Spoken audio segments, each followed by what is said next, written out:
Ambassador Jack Morrison had never felt smaller. The Galactic Council chamber rose around him like a cathedral of steel and light. Tiers of alien delegations watching with eyes. Lenses and bioluminescent patches that ranged from politely curious to openly hostile. He walked to the central dais, footsteps sharp against the polished floor. Behind him, Captain Lisa Hayes stood in her dress uniform, the silver crest of Earth's escort ship defiant glinting at her collar. That morning she had told him something felt wrong. Jack had smiled, quoted protocol, and told her diplomacy was about trust. Now he suspected he'd made the worst mistake of his life. Honored members of the Galactic Council, Jack said, his voice carried and translated by hidden projectors. Humanity appears before you to request admission to the Inner Council. For half a century, we have honored every agreement. We have paid every tariff. We have limited our military as required. We have shared our technology freely with member species. He paused, as the cultural advisors had coached him to do. We have proven ourselves reliable partners. We ask now to be recognized as equals. For a heartbeat, the chamber was silent. Then a harsh bark of laughter cut through the air. It came from the Zenthari section. Councillor Vexton rose, his scaled form gleaming like polished armor. The Zenthari were reptilian, tall, predatory, and the backbone of the largest empire in the council. Equals, Vexton repeated, savoring the word. The human believes his kind are our equals. How charming. Laughter rippled through several delegations. Jack kept his expression neutral, jaw tight. The Zenthari Empire has stood for 10,000 years. Vexton went on, pacing his platform. We command technologies you cannot begin to grasp. We rule hundreds of worlds. Your species has barely stepped beyond its home system. And you think you belong among us? Jack answered evenly. In 50 years, our medicine has halted plagues on dozens of worlds. Our agriculture has ended famines you had accepted as inevitable. We have.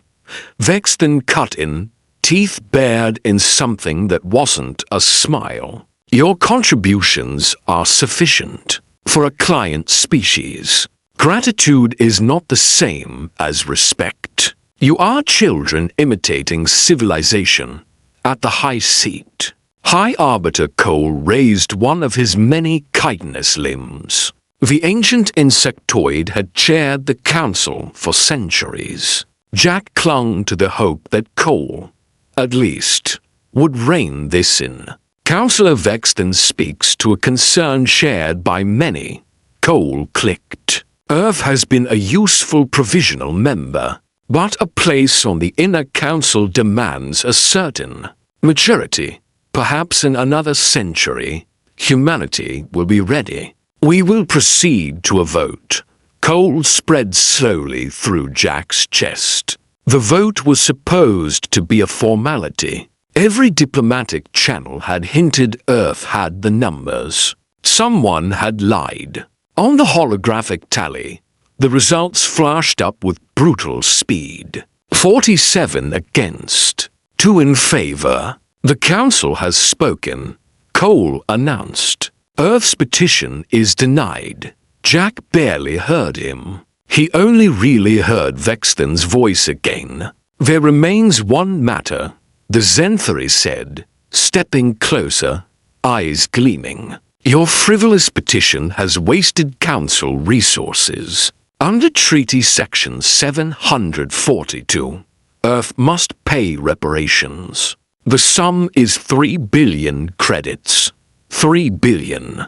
Jack did the math automatically. Years of budget cuts. Delayed colonization projects.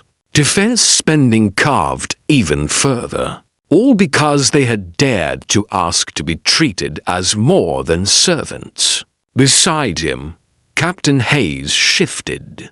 Her hand drifted toward her sidearm. Jack lifted two fingers behind his back, a fraction of a gesture. Stand down. Violence here would only give the Council an excuse to tighten the shackles. As he lowered his hand, something else clicked into place. 50 years of peacekeeping, 50 years of limits and tariffs and security assistance. The treaties weren't about stability. They were about control. Earth had shared technologies that the Council powers quietly adapted into weapons systems, while insisting that humans keep their own arsenals small. Tariffs flowing out of the solar system funded the fleets that patrolled Earth's borders. Promises of eventual equality had been just enough hope to keep humanity compliant. Jack looked up at Vexton and smiled. It was not a diplomatic smile. Earth will abide by the Council's decision, he said softly. Something in his tone made the Zenthari blink. Then Vexton laughed again and turned away, already basking in his victory. No one saw the device in Jack's palm, hidden by his sleeve. No one noticed the silent pulse it sent to the Defiant in orbit. No one suspected that, for years, Earth's intelligence service had been recording every word spoken in this chamber. No one realized that humanity had built their own contingency for this exact outcome. On the shuttle home, the Council station shrinking behind them, Jack looked to Lisa. Send a priority transmission to President Carter, he said. Use the Prometheus channel. Her face hardened. Message content. It's time to initiate Protocol Exodus. The Emergency Council on Earth met beneath Geneva, in a bunker shielded from every known sensor. President Daniel Carter sat at the head of the table, weary eyes fixed on the images floating over the polished surface. Around him were Admiral Sophie Grant of Space Operations, Dr. Ben Parker of Restricted Technologies, Intelligence Director Kate Sullivan, and Jack Morrison, still in the same suit he had worn to his humiliation. They watched Vexton's mockery. They saw the vote. They heard the reparations decree. When the recording ended, the room was vibrating with anger. This is the thanks we get for half a century of obedience, Admiral Grant said. We play by their rules. We pay their taxes. We hand over our breakthroughs. And they still treat us like servants. It's worse than insult, Director Sullivan added. With a swipe of her hand, new documents appeared. For 8 years, with the Council's blessing, my people have helped secure their networks. They never considered that we might read what we were securing. Trade treaties deliberately blocking Earth from profitable routes. Defense memos on strategies to keep human forces weak. Scientific papers built directly on human research, with human names erased. They've been mining us, Sullivan said. Every agreement is a cage bar, painted to look like cooperation. Dr. Parker cleared his throat. Which brings us to a confession of our own. The others turned toward him. When we first joined the Council, Parker said, we shared our quantum computing work. Within 5 years, they built weapons we couldn't match. We realized giving them everything was suicide. He called up a new set of schematics. Huge carriers, sleek frigates. Orbital platforms bristling with weapons unlike anything on the Council registry. We split our research, he continued. The public program kept feeding the council what they wanted to see. The classified Prometheus program developed what we needed to survive. We built shipyards beyond Neptune, beyond the range of council sensors. We've assembled 114 combat vessels, plus defense platforms across Mars, the Belt, and the outer moons. If anyone comes for Earth, they won't find a compliant protectorate. They'll find the most heavily fortified system in known space. Silence fell again, but now it carried a different weight. We started this after the Zenthari accident on our colony. Director Sullivan said quietly, the one the council refused to punish. We knew then that if we relied on them, we'd be wiped out sooner or later. President Carter walked to the wall screen. Outside, night still wrapped Geneva. Millions slept with no idea that history had already changed. If we step away from the council, he said, there's no going back. They'll call it treason. They'll call it war. They already treat us like enemies, Admiral Grant replied. They just do it with written signatures instead of guns. Jack leaned forward. If we stay, we keep paying to be held down. 3 billion credits that could feed our people and fund our hospitals will go to the fleets that threaten us. The real question isn't can we afford to leave? It's can we live with ourselves if we stay? Carter nodded slowly. No single government makes this call. We take it to everyone, every nation, every colony.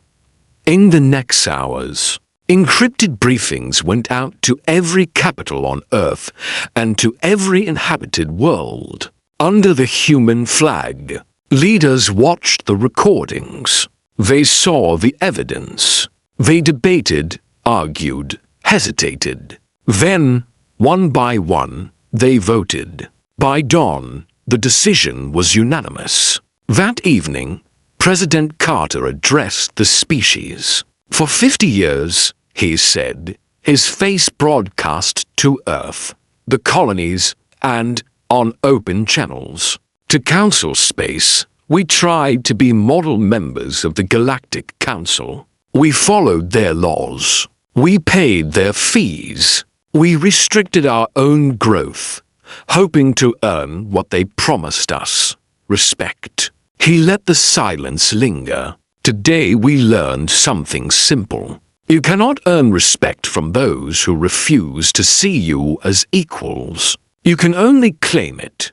He looked directly into the lens. As of midnight, by the will of every human nation, Earth withdraws from all council treaties. We will no longer pay for our own chains. We will trade where we choose. We will build what we must. We will defend ourselves as we see fit. To the Council, our message is short. Leave us in peace, and we will do the same. Come with threats or weapons, and you will learn how badly you misjudged us. At the appointed second, a single transmission went out to every council channel, carrier and relay. 6 plain words, all agreements terminated. Take this as warning. On the council station, alarms blared as the message came in. Across dozens of worlds, leaders stared at the same words, some with fury, some with dread. In the Zenthari capital, Vexton read the human transmission 3 times before accepting that it was real. Fear chilled him, then boiled away into rage. A minor species with fewer than 100 worlds. He snarled to his admirals. They dare defy the order that has kept this galaxy stable for millennia. His chief admiral, Court, studied the tactical display. Our monitoring posts near their system have gone dark. Their ships destroyed our satellites. Their channels are fully encrypted. They may have prepared more than we thought. They are posturing, Vexton snapped. We cannot allow this. If one subject people breaks free, others will follow. We will crush this rebellion before the infection spreads. Assemble the Third Fleet, 300 ships. We will remind them of their place. The Third Fleet gathered along the border. 300 warships bearing weapons refined from human designs. On the bridge of the flagship, Vexton watched the deployment and felt his confidence return. The humans would yield, or they would burn. What he did not see, out in the shadow depths of Denub Junction, was Captain Chris Wade's carrier group waiting in the dark. The Vigilant and 15 other hidden Earth warships floated in the turbulence of a busy hyperspace route. Around them, nothing gave away their position. Further behind the incoming Zenthari fleet, Commander Amy Torres and a squadron of stealth frigates rode invisible on the enemy's wake. Cloaks humming in a spectrum no council sensor could read. They're not sending scouts, Wade's tactical officer said in disbelief. They think they're marching to a parade. Let them, Wade replied. Opens the lesson with a clear view. He opened a channel to the Zenthari flagship. Vexton's face appeared, smug and amused. Those ships violate your limitations. Surrender them, and we will be content with their destruction. Resist, and we will take your colonies as well. The treaties you cite are gone, Wade said. You have one chance. Turn back. Vexton's eyes narrowed. You have 16 ships. I have 300. I have no reason to fear you. I'm not trying to scare you, Wade answered. I'm trying to spare your crews. He cut the link. The Zenthari ships rolled forward, weapons charging. When they crossed the invisible line Wade's tactical plot had marked, his voice was calm. All ships. Fire. The Vigilant's main rail cannon let a dense slug fly at a fraction of light speed. The Zenthari flagship's shields flickered once, then failed. Armor, decks, and crew vaporized as the projectile tore a tunnel clean through the ship's spine. 15 more human ships unleashed rail rounds, quantum warheads, and gravity-based munitions. The Zenthari targeting systems, designed for slower, predictable exchanges, never kept up. Their return fire went wild. Seconds later, Torres' stealth squadron decloaked behind them and launched a second barrage. In under an hour. The proud Third Fleet lay scattered and burning. 90 crippled ships surrendered. Earth's task force did not lose a single vessel. Wade ordered rescue ships forward and released the full combat recording. To every major channel in Council space. The galaxy watched. The species who had laughed at Earth's withdrawal stopped laughing. Some sent quiet inquiries to Earth, asking about separate arrangements. Others panicked. In the Council chamber, attendance shrank. Old allies hesitated. New fractures appeared. Thera, a reptilian counselor who had always regarded humans with wary respect, watched the battle footage over and over. They had not bluffed. They had not lashed out blindly. They had waited, prepared, and then struck with precision. That, she realized, was not the behavior of a reckless upstart. It was the behavior of a people who had decided they would never be subjects again. Vexton responded in the only way he knew: escalation. In secret, he called together 6 hardline empires, all of which depended on slave labor, conquered territories, and council-backed coercion. If Earth succeeds, he told them, our subjects will demand the same freedom. Our empires will crumble. We cannot allow this Commonwealth they speak of. We end it at the source. We strike their home world with overwhelming force. Some hesitated at the idea of attacking a home system, an act that broke laws older than most of their stars. But fear of losing power was stronger than tradition. In the end, they agreed. 412 ships began to gather at the very edge of Sol's influence.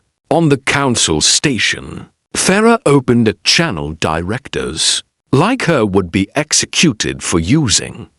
I need to speak to Earth intelligence, she said.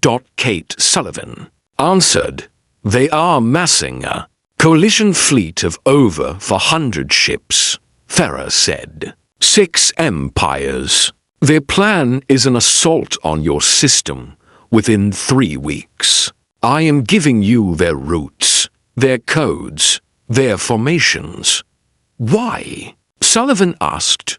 Because I believed, once, that the council brought order, Farah replied. Now I see it chains the weak for the convenience of the strong. You broke your chains. I will not help them forge new ones. Sullivan studied her. If we win this, you can't go back.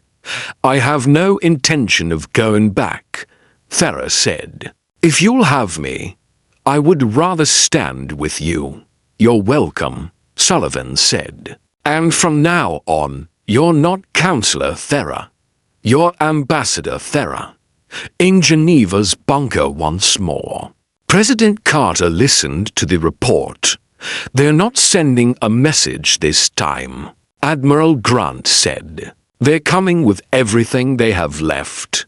Can we stop them? Someone asked. In our system? Grant's smile held steel. We've been building for this day since before I was born. They think they're hunting, but they're sailing into a minefield across Earth and the colonies. The call went out. There was anger. There was fear. But there was no thought of surrender. The coalition fleet advanced past Neptune and Uranus in neat formation, confident in their numbers. Nothing met them. No raiding parties. No skirmishers. Vexton took the lack of opposition as proof of human desperation. As they crossed into the asteroid belt, that illusion shattered. Rocks that had looked like ordinary mining stations blossomed with weapon fire. Hidden batteries hurled slugs and missiles into the coalition vanguard. Ships detonated before they could raise shields properly.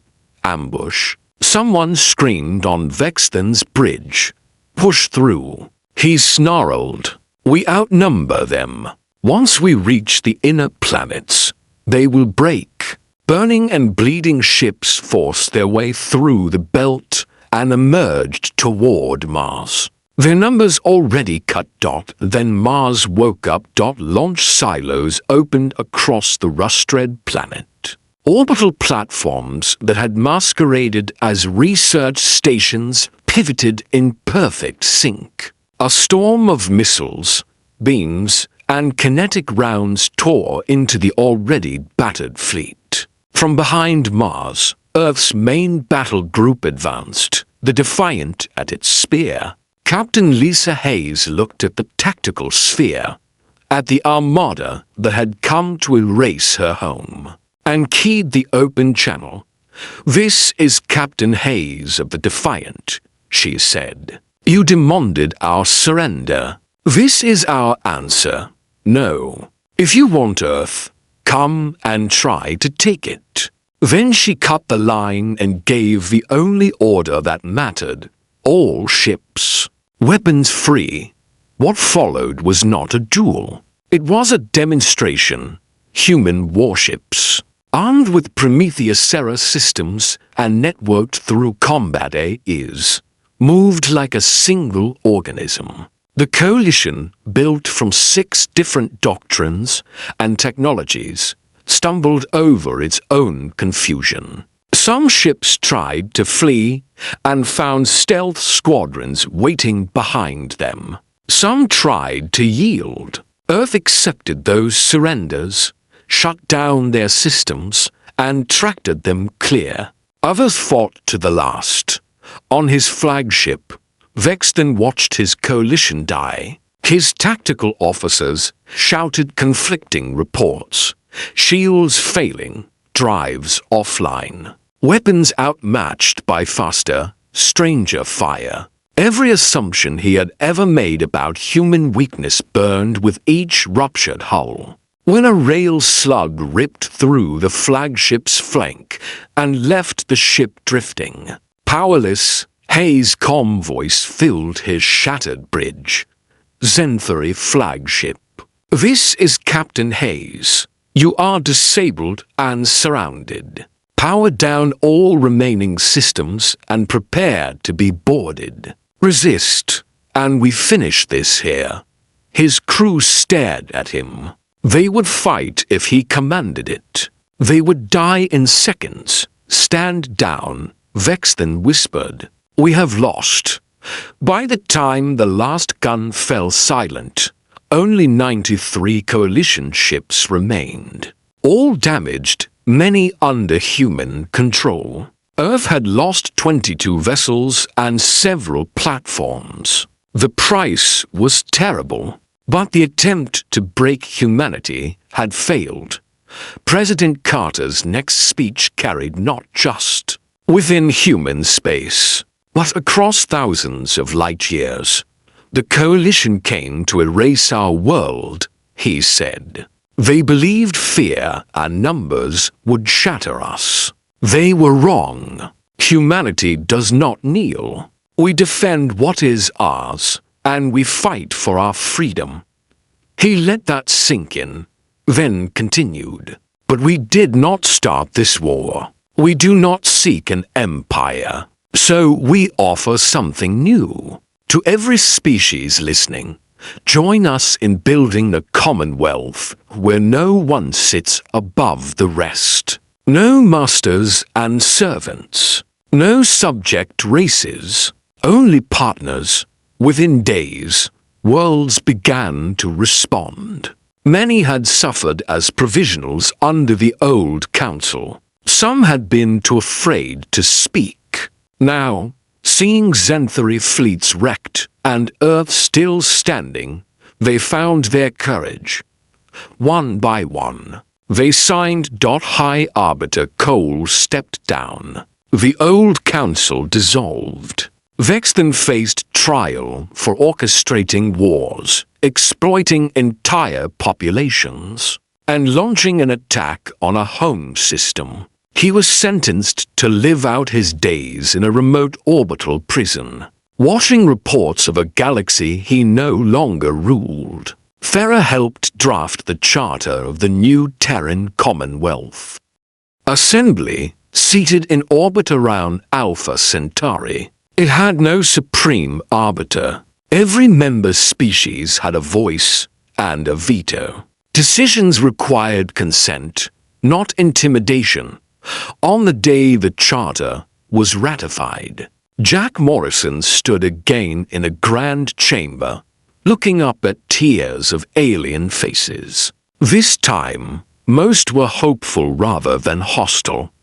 Once, we came to a council begging for a place at the table, he said. We were mocked and dismissed, so we left. We fought when we had no other choice. We tore down a system built on fear.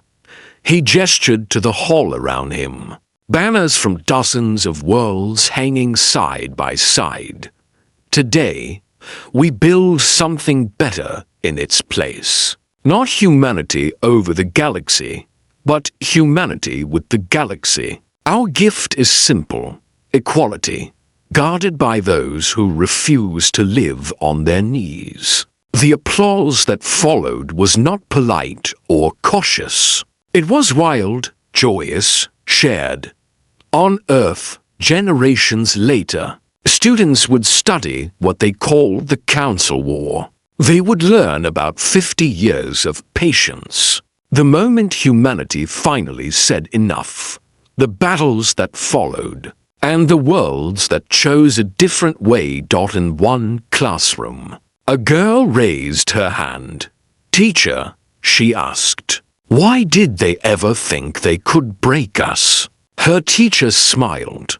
"Because they made the same mistake predators on our own world did long ago. Humans look fragile. We compromise. We try to talk before we fight. So they assumed we were weak. What happens when they push us too far?" The girl asked. "We do what we've always done," the teacher replied. "We adapt. We unite. We overcome." Far out in his prison station, Vex then watched a news feed showing human, Zenthori, Arathi, and dozens of other ships patrolling together under the Commonwealth flag, hunting pirates and slavers and anyone trying to resurrect the old way. He finally understood. Humanity's true strength had never just been its weapons. It was the refusal to accept chains. When pushed into a corner, they didn't fracture into frightened fragments. They closed ranks as a single species, fighting not just to survive, but to reshape the galaxy around a single, stubborn belief. They would not submit.